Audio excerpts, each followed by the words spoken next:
Hello friends, myself Rachna from JSR Tutor.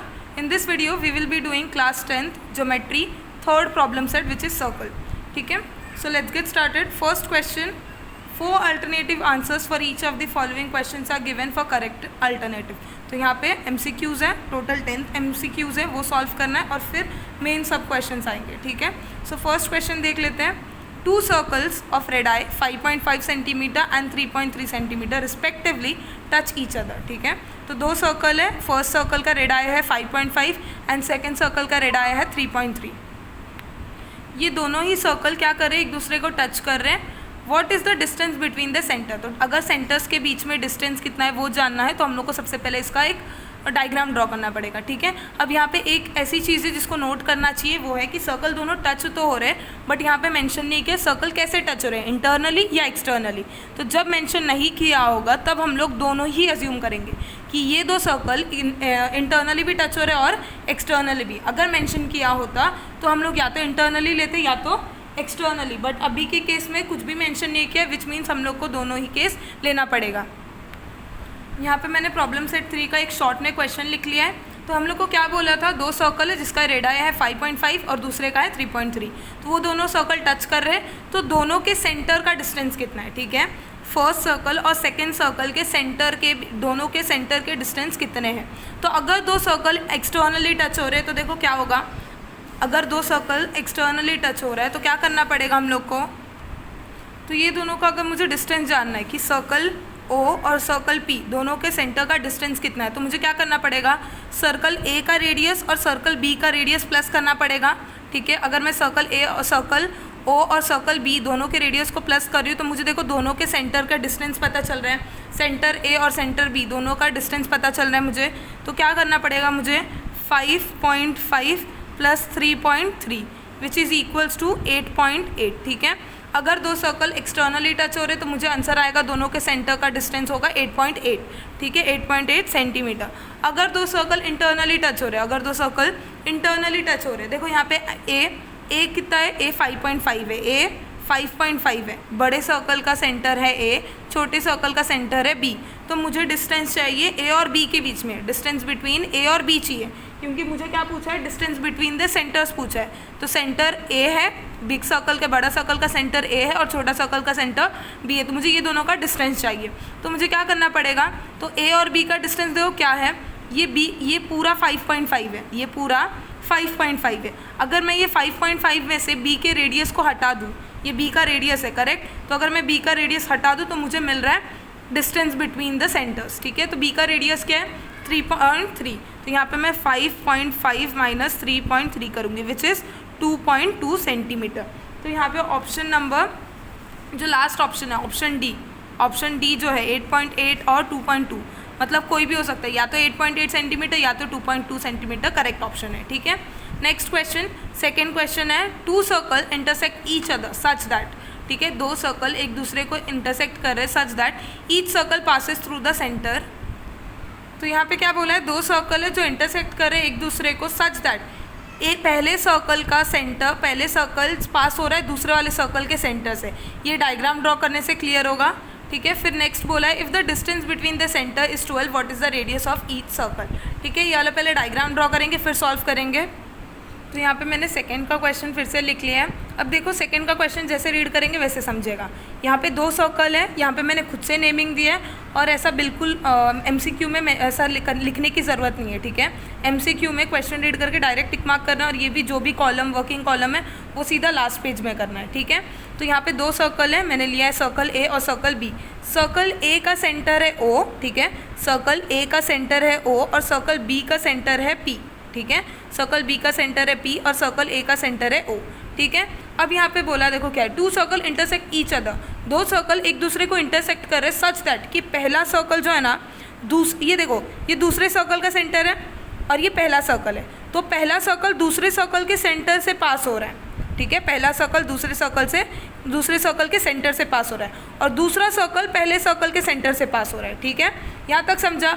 अब बोला है if the distance between the centre O और P ये दोनों के डिस्टेंस, ये दोनों का सेंटर का डिस्टेंस है 12. दोनों का डिस्टेंस कितना है, 12. ठीक है, अब बताओ find the radius of the circle. अब ये यहाँ पे मेरे को बताने की ज़रूरत नहीं, खुद सोच लोगे कि रेडियस कितना है, ठीक है। अगर सपोज मैं बाकी के सर्कल के पार्ट को मिटा दूँ, तो देखो ओ से लेके यहाँ तक ये क्या हो गया, ये फर्स्ट सर्कल का रेडियस है, मतलब रेडियस कितना मिला 12। सेम सेकेंड सर्कल का भी देखो P से लेके एंड तक, यहाँ पे सपोज एक नाम दे देती हूँ मैं, नाम है सपोज S, ठीक है। तो SP 12 दिख रहा है, समझा। तो यहाँ पे हम लोग का रेडियस क्या हो जाएगा, radius of the circle same हो जाएगा 12 centimeter, which is option number B, ठीक है। अब थर्ड MCQ पे आ जाते हैं। थर्ड MCQ क्या है, a circle touches all sides of a parallelogram, ठीक है। एक सर्कल ऐसा है जो पैरेललोग्राम के चारों साइड को टच कर रहा है, ठीक है। एक सर्कल पैरेललोग्राम के चार साइड्स हो रहे हैं, ठीक है। तो वो चारों साइड को एक एक पॉइंट पे, मतलब 4 पॉइंट पे टच हो रहा है, ठीक है। So the parallelogram must be a dash, तो वो पैरेललोग्राम और कौन सा क्वाड्रिलैटरल हो सकता है, ऐसा पूछा है। Option A rectangle, option B rhombus, option C square और डी ट्रेपीजियम, ठीक है। तो हम लोग को ये प्रूफ दैट वाला समय थोड़ा सा लेंथी जाएगा, लेकिन ये सॉल्व करना है, ठीक है। सॉल्व करना है, फिर इसमें ऑप्शन टिक करना है। यहाँ पे थर्ड का क्वेश्चन जैसा था मैंने डिट्टो लिख लिया, ठीक है। अब यहाँ पे थर्ड वाला क्वेश्चन बोल क्या रहा है, थर्ड वाला क्वेश्चन बोल रहा है कि एक सर्कल है जो पैरेललोग्राम में 4 साइड्स होते हैं, राइट। तो पैरेललोग्राम के चारों साइड्स को टच कर रहा है, ठीक है, दिख रहा है। एक पैरेललोग्राम है और उसके 4 पॉइंट्स जो है E, F, G, H, ये पॉइंट्स पे सर्कल टच कर रहा है, ठीक है। एक ही पॉइंट पे टच कर रहा है, ऐसे नहीं कि पूरे साइड को टच कर रहा है, ठीक है। एक ही पॉइंट पे टच कर रहा है। मेरा डायग्राम उतना अप्रोप्रिएट नहीं है, बट समझ लो, ठीक है। इतना डायग्राम अप्रोप्रिएट करने की ज़रूरत नहीं है, टीचर को बस एक रफ डायग्राम मिलना चाहिए। अगर ये सम 2 मार्क्स के लिए आया तो इसको ऐसे ही करना है और डायग्राम भी ड्रॉ करना है, ठीक है। तो यहाँ पे क्या बोला, और सर्कल टचेस, तो यहाँ पे बोला है कि एक सर्कल है जो पैरेललोग्राम के 4 साइड्स को टच कर रहा है। तो ये पैरेललोग्राम है, ये कौन सा क्वाड्रिलैटरल है, ऑप्शन में है स्क्वायर, रेक्टेंगल, रोम्बस या ट्रेपीजियम, ठीक है। तो हम लोग को प्रूफ करना है या ये सर्कल पैरेललोग्राम के साथ साथ और एक क्वाड्रिलैटरल है, और वो कौन सा, वो प्रूफ करना है, ठीक है। तो सबसे पहले हम लोग लिख लेते हैं। पहली बात तो मैं इतना जो डिटेल में लिख रही हूँ उतना लिखने की ज़रूरत नहीं है, क्योंकि ये MCQ है। दूसरी बात, अगर ये 2 मार्क्स या 3 मार्क्स के क्वेश्चंस पे आ गया तो इसको पूरे डिटेल में सॉल्व करना है, ठीक है। इस वजह से मैं पूरा डिटेल सोल्यूशन दे रही हूँ इसका। सो यहाँ पे सबसे पहले लिखना है कि हम लोग ने क्वाड्रिलैटरल ABCD को क्या लिया, quadrilateral ABCD is a parallelogram, ठीक है। तो quadrilateral ABCD is a parallelogram, ठीक है। और नाम क्या दिया हम लोग ने, ABCD, तो quadrilateral ABCD is a parallelogram.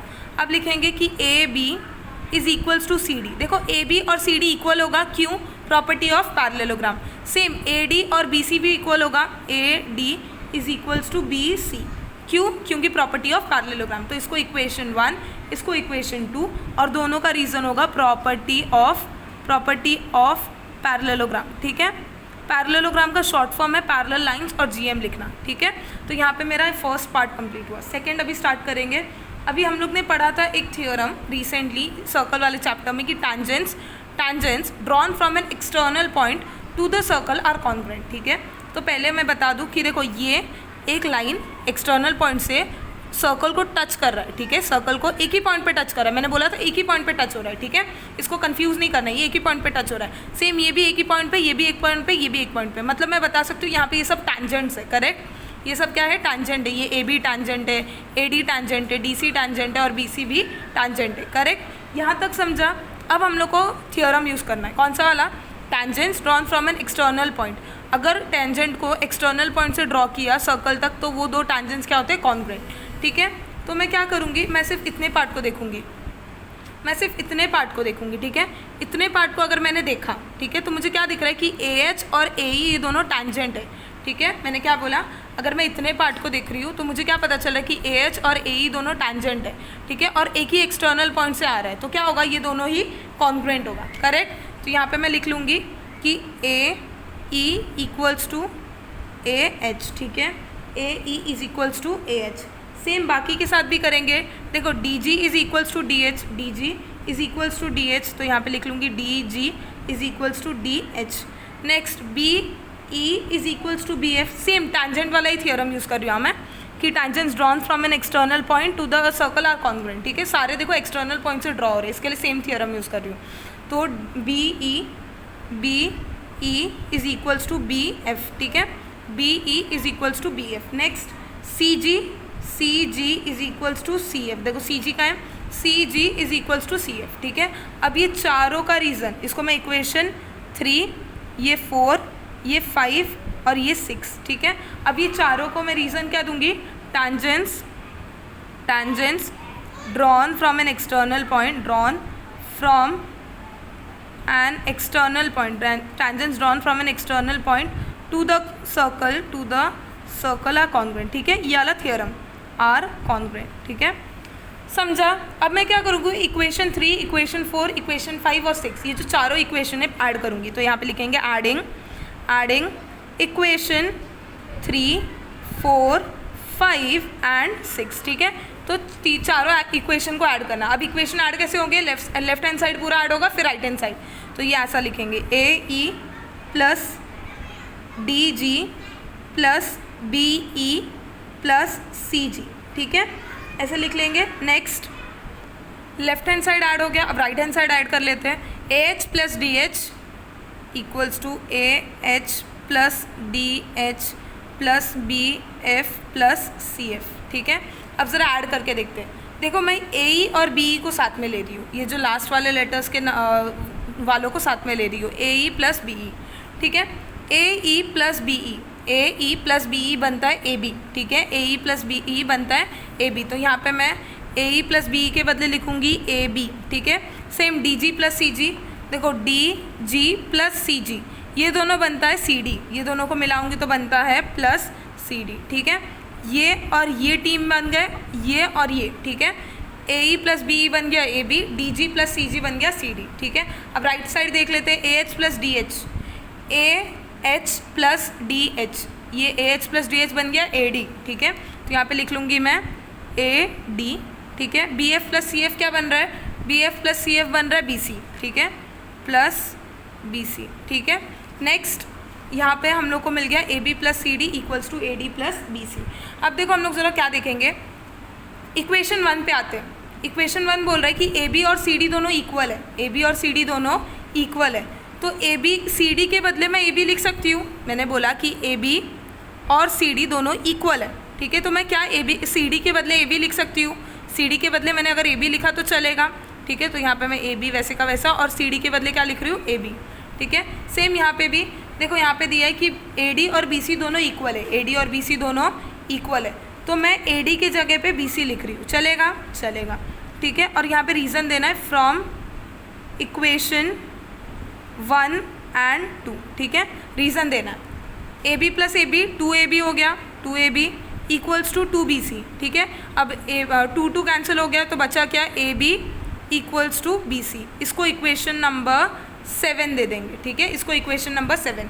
अब लेंगे हम लोग फ्रॉम इक्वेशन 1, 2 एंड 7। अब देखो 1, 2 और 7 में क्या ले रही हूँ मैं। इक्वेशन 1 बोल रहा था, इक्वेशन 1 बोलता है कि AB is equals to CD, equation 1 ने बोला, ठीक है। इक्वेशन 2 बोल रहा है कि AD is equals to BC, ठीक है। और इक्वेशन 7 बोल रहा है कि AB is equals to BC, ठीक है। अब देखो AB, अब मैं ज़रा इक्वेशन 7 को लेती हूँ कि AB is equals to BC, ठीक है। AB BC को इक्वल है, ठीक है। AB किसको इक्वल है, BC को इक्वल है। BC किसको इक्वल है, BC इक्वल है AD को, BC इक्वल है AD को, ठीक है।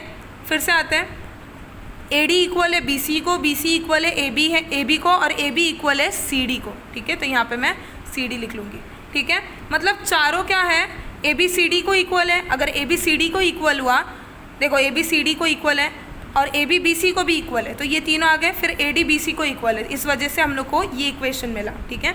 इसको इक्वेशन 8 दे देंगे, ठीक है। अब इक्वेशन 8 से हम लोग को पता चल रहा है कि चारों साइड्स क्या है, इक्वल है। चारों साइड्स क्या है, इक्वल है। और कौन से क्वाड्रिलेटरल के चारों साइड्स इक्वल होते हैं, या तो स्क्वायर के या तो रोम्बस के, ठीक है। तो हम लोग यहाँ पे प्रूफ कर रहे हैं कि ये जो क्वाड्रिलेटरल है ये एक रोम्बस है। स्क्वायर क्यों प्रूफ नहीं कर रहे, स्क्वायर इसलिए प्रूफ नहीं कर रहे क्योंकि स्क्वायर में 90 डिग्रीज होते हैं एंगल्स, ठीक है। अगर तुम लोग ने प्रूफ कर दिया कि ये 90 डिग्री है तो तुम लोग स्क्वायर करके प्रूफ कर सकते हो, लेकिन ये पॉसिबल नहीं है। इसके लिए हम लोग क्या लिखेंगे, हम लोग लिखेंगे quadrilateral ABCD is a rhombus, ठीक है। अब इतने बड़े सम करते करते हम लोग ये भूल गए कि ये एक MCQ था। ये क्या था, MCQ था, लेकिन ये प्रॉपर इसके पास कैपेसिटी है कि ये 2 मार्क्स के क्वेश्चन के लिए आ सकता है, 2 या 3 मार्क्स के लिए, ठीक है। सो यहाँ पे हम लोग को क्या मिला, सो यहाँ पे हम लोग का करेक्ट आंसर है रोम्बस, ठीक है। Next fourth MCQ, length of A tangent segment, length of A tangent segment drawn from a point which is at a distance of 12.5 centimetre from the centre of the circle is 12 centimetre. पहले इसका diagram draw करेंगे, ठीक है, और फिर इसको solve करेंगे। सो ये क्वेश्चन को थोड़ा ध्यान से सुनो। Length of A tangent segment, ठीक है, किसकी लेंथ की बात कर रहे हैं? टैंजेंट सेगमेंट की, ठीक है। तो length of A tangent segment की बात चालू है। ड्रॉन फ्रॉम एन पॉइंट, ठीक है, length of A tangent segment drawn from a point, एक पॉइंट से टैंजेंट सेगमेंट को ड्रॉ किया है, ठीक है, एक पॉइंट से टैंजेंट सेगमेंट को ड्रॉ किया है, ठीक है। अब वो पॉइंट के बारे में बताया, ठीक है। अब यहाँ पे देखो, point which is at a distance of 12.5 centimetre from the centre. और यहाँ पे बहुत बच्चे कंफ्यूज होके बहुत बच्चे उल्टा करते हैं, ठीक है, लेकिन यहाँ पे क्लियरली सुनना है, समझना और फिर करना है। स्टार्टिंग में बोला था length of A tangent segment drawn, ठीक है, यहाँ तक किसकी बात चालू थी? टैंजेंट सेगमेंट की, ठीक है। अभी ड्रॉन फ्रॉम अ पॉइंट, ठीक है, ड्रॉन फ्रॉम अ पॉइंट, एक पॉइंट से टैंजेंट सेगमेंट को ड्रॉ किया गया, ठीक है। अब आगे विच इज़ मतलब किसके बारे में बात करें? पॉइंट के बारे में। अब वो पॉइंट कितने डिस्टेंस पे? पॉइंट है 12.5 सेंटीमीटर फ्रॉम द सेंटर। वो पॉइंट जहाँ से टैंजेंट सेगमेंट को ड्रॉ किया गया है, वो पॉइंट जहाँ से टैंजेंट सेगमेंट को ड्रॉ किया है, वो पॉइंट कितना दूर है सेंटर से? वो पॉइंट 12.5 सेंटीमीटर दूर है सेंटर से, समझा, ठीक है। अब आगे इतना कंप्लीट करके आगे बोला of the circle is 12 centimetre. अब ये जो मेजरमेंट है ये टैंजेंट सेगमेंट का लेंथ है, एक्चुअल लेंथ, ठीक है। तो ये स्टार्टिंग का यहाँ पे, ठीक है, ये क्वेश्चन ट्विस्टेड करके दिया ताकि तुम लोग कंफ्यूज हो जाओ, ठीक है। तो length of the tangent segment drawn from an external point from a point which is, अब ये पॉइंट की बात चालू थी, which is at a distance of 12.5 centimetre from the centre. अब यहाँ पे जो मेजरमेंट दिया है वो किसका था? टैंजेंट का, ठीक है। फाइंड करना है डायमीटर, फाइंड करना है डायमीटर। सिंपल सा क्वेश्चन है, अगर तुम लोग ने डायग्राम ड्रॉ कर लिया तो सिंपल, अगर नहीं ड्रॉ किया तो आंसर रॉन्ग आएगा, ठीक है। तो यहाँ पे डायमीटर फाइंड करना है। डायमीटर फाइंड करना है तो क्या करेंगे? अगर रेडियस मिल गया तो डायमीटर मिल जाएगा। तो पहले रेडियस फाइंड करते हैं। रेडियस क्या है? OB मेरा रेडियस है। मेरे पास देखो, तुम लोग को पता है कि अगर ए और मतलब टैंजेंट जाता है सर्कल के पॉइंट से तो ये 90 डिग्री बनता है, 90 डिग्री क्रिएट करता है, ठीक है। तो हम लोग के पास एक राइट एंगल ट्रायंगल है, तो यहाँ पे मैं लिखूँगी in right angle triangle, in triangle AOB। AOB कौन सा एंगल? 90 है, angle B equals to 90 degree. Therefore by Pythagoras theorem लिखना है, पाइथागोरस थ्योरम, या तो नहीं लिखोगे तो भी चले क्योंकि ये MCQ है, ठीक है। तो मैं यहाँ पे पाइथागोरस थ्योरम यूज़ कर रही हूँ। पाइथागोरस थ्योरम क्या बोलते हैं? Hypotenuse square equals to one side square plus other side square. ये मेरा हाइपोटेन्यूज हो गया, तो मैं लिख लूँगी AO square equals to OB square plus AB square, ठीक है, AB स्क्वायर। ये क्या हो गया मेरा? One side square plus other side square. अब वैल्यूज पुट कर लेते हैं। AO कितना है मेरा? AO है 12.5 का द होल स्क्वायर। OB कितना है मेरा? OB नहीं दिया, OB ही तो फाइंड करना है हमें, तो OB स्क्वायर वैसे का वैसे। AB कितना है? 12 का स्क्वायर, तो 12.5 का स्क्वायर होता है 156.25, ठीक है।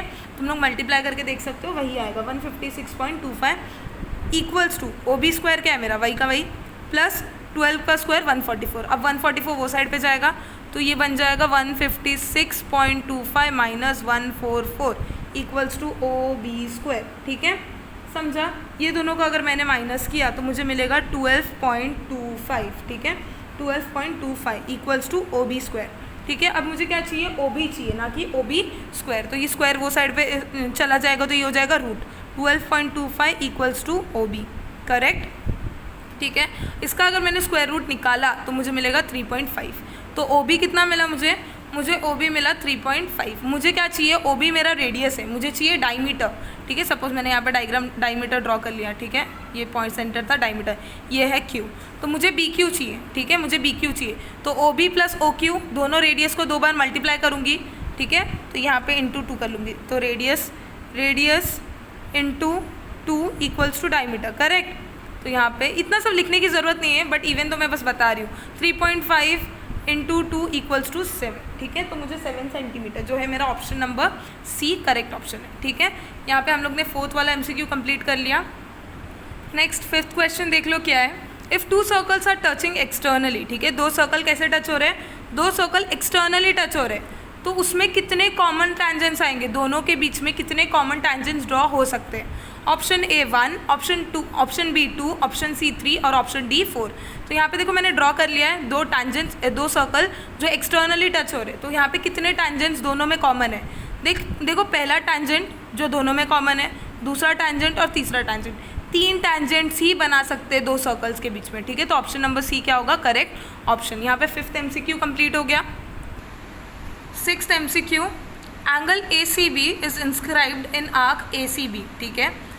एक सर्कल है जिसमें बोला है कि एंगल ACB उसमें इंस्क्राइब किया है, ठीक है। सो एंगल ACB मेरा इंस्क्राइब्ड एंगल होगा। तो angle ACB is inscribed in arc ACB of a circle with centre O, ठीक है। तो यहाँ पे क्लियरली बताया, क्या बताया कि एक सर्कल है जिसका सेंटर O है, उस पर, ठीक है, ACB ये वाले आर्क पे, आर्क कौन सा है, ACB, ये वाले आर्क पे एक एंगल इंस्क्राइब्ड हुआ, उसका नाम क्या है, एंगल ACB। और एंगल ACB का मेजरमेंट है 65 डिग्री। तो फाइंड करना है मेजर ऑफ आर्क ACB, क्या फाइंड करना है, मेजर ऑफ आर्क ACB, ठीक है। और यहाँ पे ऑप्शंस दिए हुए हैं, तो बहुत इजी है। देखो हम लोग को पता है कि एक सर्कल पूरा कितने डिग्री का होता है, पूरा एक सर्कल 360 डिग्री का होता है, पूरा एक सर्कल 360 डिग्री का होता है। अगर मुझे AB आर्क AB का मेजरमेंट पता चल गया तो मैं क्या करूँगी, 360 डिग्री से आर्क AB का माइनस करूँगी मेजरमेंट, तो मुझे ACB मिल जाएगा, करेक्ट। तो यहाँ पे मैं प्रॉपर स्टेप वाइज कर लेती हूँ। तो हम लोग ने इंस्क्राइब्ड एंगल थ्योरम में पढ़ा है, क्या पढ़ा है कि ये एंगल, इंस्क्राइब्ड एंगल किसका हाफ होगा, इंस्क्राइब्ड एंगल उसके जो करस्पॉन्डिंग आर्क है, ठीक है, उसका करस्पॉन्डिंग आर्क जितना भी होगा उसका हाफ होगा, ठीक है। उसका करस्पॉन्डिंग आर्क जितना भी होगा उसका हाफ क्या होगा, इंस्क्राइब्ड एंगल। इसका मतलब अगर इंस्क्राइब्ड एंगल 65 डिग्री है तो मुझे मिल गया आर्क AB का मेजरमेंट।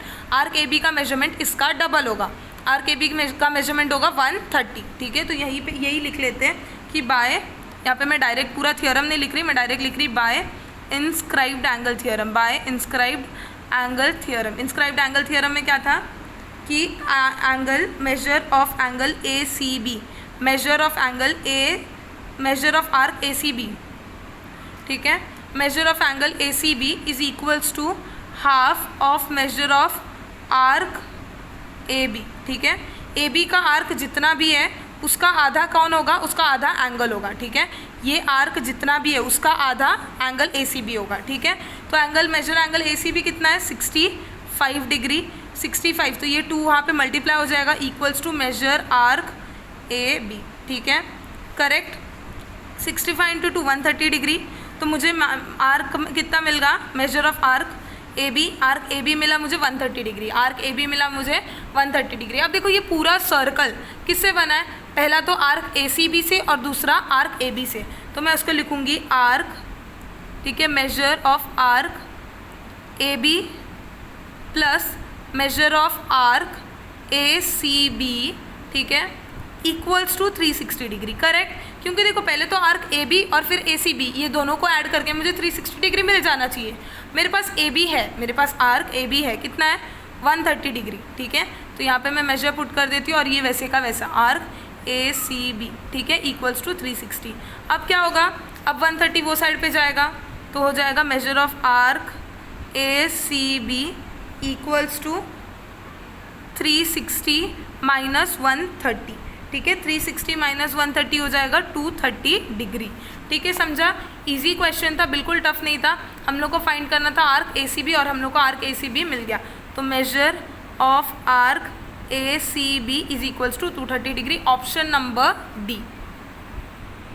7th MCQ स्टार्ट करते हैं। 7th MCQ क्या दिया हुआ है, देखो, chords AB and chord CD, ठीक है, कॉर्ड AB और chord CD of a circle, एक सर्कल के 2 कॉर्ड्स है जिसका नाम है AB और CD, इंटरसेक्ट कर रहे सर्कल के अंदर, ठीक है, दोनों कॉर्ड इंटरसेक्ट कर रहे सर्कल के अंदर, और वो पॉइंट क्या है, वो पॉइंट ऑफ इंटरसेक्शन है पॉइंट E, ठीक है।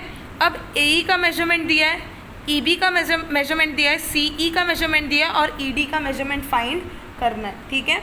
बहुत ईजी सम है, हम लोग ने पढ़ा था कि अगर 2 कॉर्ड सर्कल के अंदर अगर 2 कॉर्ड क्या कर रहे, इंटरसेक्ट कर रहे, तो AE into EB is equals to CE into CD, ये वाला पढ़ा था, करेक्ट। इसका ये इंटू ये, ठीक है, ये AE into EB is equals to CE into ED, ठीक है। तो वही वाला रीज़न लिखोगे क्या, तुम लोग पूरा थ्योरम लिख सकते हो कि if 2 chords of a circle intersect each other, ठीक है, if two chords of a circle intersect each other in the interior of the circle then the product, ठीक है। फिर प्रोडक्ट कैसा आएगा, A E into E B equals to C into E D, ठीक है। यहाँ पे मैं पूरा थियोरम नहीं लिख रही, मैं डायरेक्ट स्टार्ट करके तुम लोग को बता रही क्योंकि ये MCQ है, ठीक है। सिर्फ हम लोग को आंसर से मतलब है। तो हम लोग को क्या मिलेगा, A E into E B is equals to C E into C D, ठीक है। C E into C D, C E into E D, ठीक है। ए ई का मेजरमेंट दिया है 5.6, तो ए ई के बदले 5.6 इंटू ई बी का मेजरमेंट दिया है 10, सी ई का मेजरमेंट दिया है 8 और ई डी का मेजरमेंट हम लोग को फाइंड करना है, ठीक है। ई डी का मेजरमेंट क्या करना है, फाइंड करना है। तो 5.6 इंटू 10 56 हो जाएगा, ठीक है। अब यहाँ पे 8 मल्टीप्लाई हो रहा था तो इक्वल्स टू के इस साइड पे लाऊंगी तो डिवाइड हो जाएगा, ये आ जाएगा ई डी, ठीक है। तो 8 7 ज़ा 56, तो ये हो जाएगा 7 इक्वल्स टू ई डी। तो हम लोग का आंसर कितना है, E D equals to 7 units, option number 1, ठीक है। Option number A is the correct option. यहाँ पर मैंने 8th MCQ लिख लिया है। 8th MCQ क्या बोल रहा है, देखो, इन अ साइक्लिक क्वाड्रिलैटरल, एक साइक्लिक क्वाड्रिलैटरल है जिसका नाम है ABCD, ठीक है। उसमें twice the measure of angle A, twice the measure of angle A मतलब एंगल ए का ट्वाइस, ठीक है। Twice the measure of angle A is मतलब इक्वल्स टू, ठीक है, is thrice the measure of angle C, ठीक है, is thrice the measure of angle C. ये क्या है, ये हम लोग को गिवन है, ये हम लोग को गिवन है, ठीक है। फिर से पढ़ते हैं, in a cyclic quadrilateral ABCD, एक साइक्लिक क्वाड्रिलैटरल है ABCD जिस उसमें twice the measure of angle A मतलब 2A is thrice the measure of angle C मतलब 2A इक्वल्स टू 3C, ठीक है। तो यहाँ पे एंगल ए कितना होगा, angle A is equals to, ये 2 नीचे आ जाएगा, डिवाइड हो जाएगा 3/2 एंगल सी, ठीक है। एंगल ए कितना होगा, 3/2 एंगल सी, समझा, ठीक है। अब यहाँ पे नेक्स्ट प्रॉपर्टी यूज़ करते हैं, एंगल ए। अब देखो, अगर मैं क्वाड्रिलैटरल ड्रॉ करती हूँ, एक साइक्लिक क्वाड्रिलैटरल ड्रॉ करती हूँ,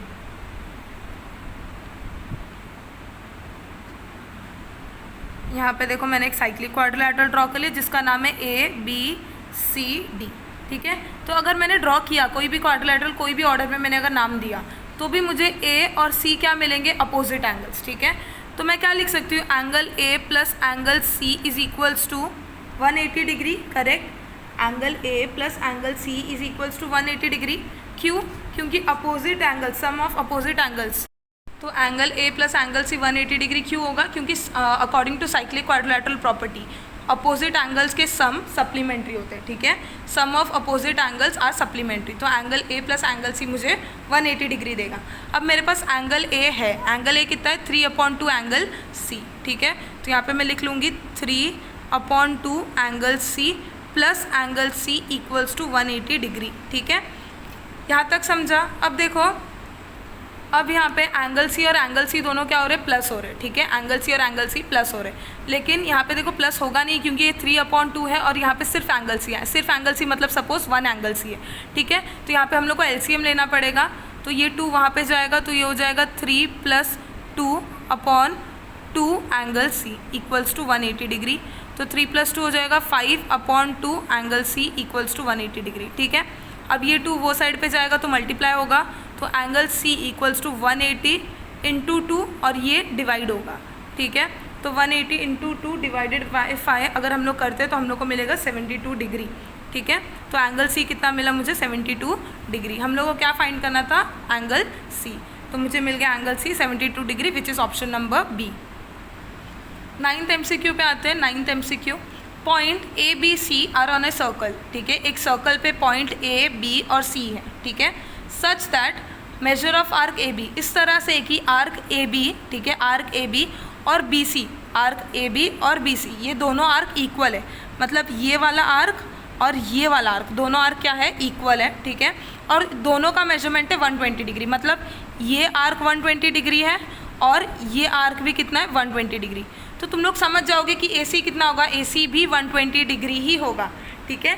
ये वाला मैं सॉल्व नहीं कर रही हूँ, ये वाला मैं ओरली बता रही हूँ, क्योंकि ओरली तुम लोग देखोगे तो ही समझ जाओगे कि कौन सा टाइप का ट्रायंगल है, ठीक है। यहाँ तक समझा। हम लोग को बोला है कि AB और BC इक्वल है, AB और BC इक्वल है, दोनों का मेजरमेंट कितना है, 120 डिग्री, ये 120, ये भी 120, ठीक है। नेक्स्ट बोला है no point except point B is common to the arc, इसमें दोनों में से दोनों पॉइंट को, ठीक है, दोनों आर्क में सिर्फ पॉइंट B ही कॉमन है, ठीक है। दोनों दो आर्क है, दोनों आर्क में कौन सा पॉइंट कॉमन है, B, ठीक है। अब पूछा है कि ट्रायंगल ABC कौन से टाइप का ट्रायंगल है, ठीक है, इसको मैं लिख के नहीं बता रही, इसको मैं ओरली एक्सप्लेन कर रही, ठीक है, ओरली एक्सप्लेन करके बता रही हूँ। तुम लोग ने ये थ्योरम या ये प्रॉपर्टी पढ़ा था, chords corresponding to the arc, chords corresponding to congruent chords are always congruent, ठीक है। देखो ये और ये आर्क दोनों, ये आर्क और ये आर्क दोनों क्या है, इक्वल है। ये आर्क और ये आर्क अगर इक्वल है तो ए बी और बी सी भी इक्वल होगा, ठीक है। अब देखो सिर्फ ये आर्क और ये आर्क कॉन्ग्रुएंट नहीं है, ए सी भी कॉन्ग्रुएंट है, क्योंकि ये 120 है, ये 120 और ये भी 120 है। ये 120 कैसे पता चला, क्योंकि हम लोग को पता है कि एक पूरा सर्कल 360 का होता है, ठीक है, पूरा सर्कल 360 का होता है। ये आर्क अगर ए बी 120 है, बी सी अगर 120 है तो 240 हो रहा है, तो 360 माइनस 240 बचा कितना, 120, मतलब आर्क ए सी कितना है, 120, मतलब तीनों ही आर्क क्या है, कॉन्ग्रुएंट है, तो उसके करस्पॉन्डिंग कॉर्ड्स भी क्या होंगे, कॉन्ग्रुएंट। तो सारे ए बी बी सी और ए सी क्या होंगे, कॉन्ग्रुएंट। मतलब अगर ए बी बी सी और ए सी कॉन्ग्रुएंट है तो कौन से टाइप का ट्रायंगल बन गया, इक्विलैटरल टाइप का, ठीक है। कौन सा ट्रायंगल, इक्विलैटरल। अभी लास्ट 10th वाला सम कर लेते हैं एमसीक्यू। तो 10th वाला एमसीक्यू देख लेते हैं। 10th वाला एमसीक्यू बाकी 9 एमसीक्यू से डिफरेंट है, ठीक है। क्वेश्चन देखते हैं। Segment x Z is a diameter, एक सर्कल है जिसमें एक्स जेड क्या है, डायमीटर है, ठीक है। Next, point Y lies in the interior, point Y वो सर्कल के इंटीरियर में आता है, ठीक है, तो मैंने यहाँ पे ड्रॉ कर लिया है। Next, how many of the following statement are true, तो यहाँ पे 4 स्टेटमेंट दिए, 4 स्टेटमेंट, और चारों स्टेटमेंट में से कितने स्टेटमेंट ट्रू है वो बताना है, ठीक है। तो पहला स्टेटमेंट है कि it is not possible that X Y Z is an acute angle, ठीक है। सेकेंड स्टेटमेंट है कि angle X Y Z can't be right angle, ठीक है। तो यहाँ पे सारे statement angle X Y Z, मतलब ये वाले एंगल को देखकर ही बोल रहे हैं। पहला स्टेटमेंट बोल रहा है कि X Y Z acute angle नहीं हो सकता, ठीक है। दूसरा स्टेटमेंट बोल रहा है कि X Y Z right angle नहीं है, ठीक है।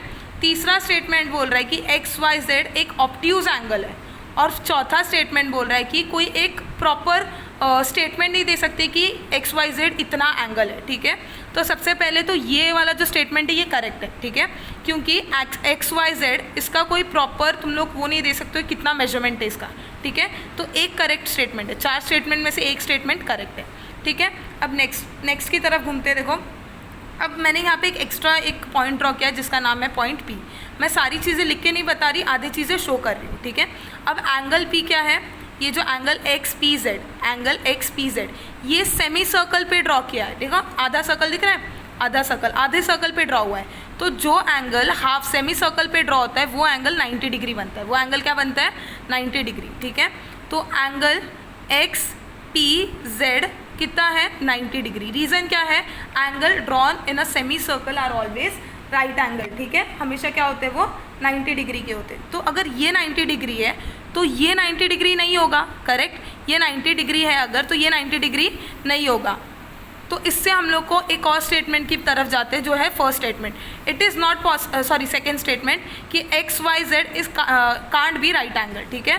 तो X Y Z can not be right angle, तो ये स्टेटमेंट भी करेक्ट है, ठीक है। थर्ड वाले पे आते हैं और एक चीज़ है, और एक स्टेटमेंट देखते हैं और थर्ड वाला देखते हैं, ठीक है।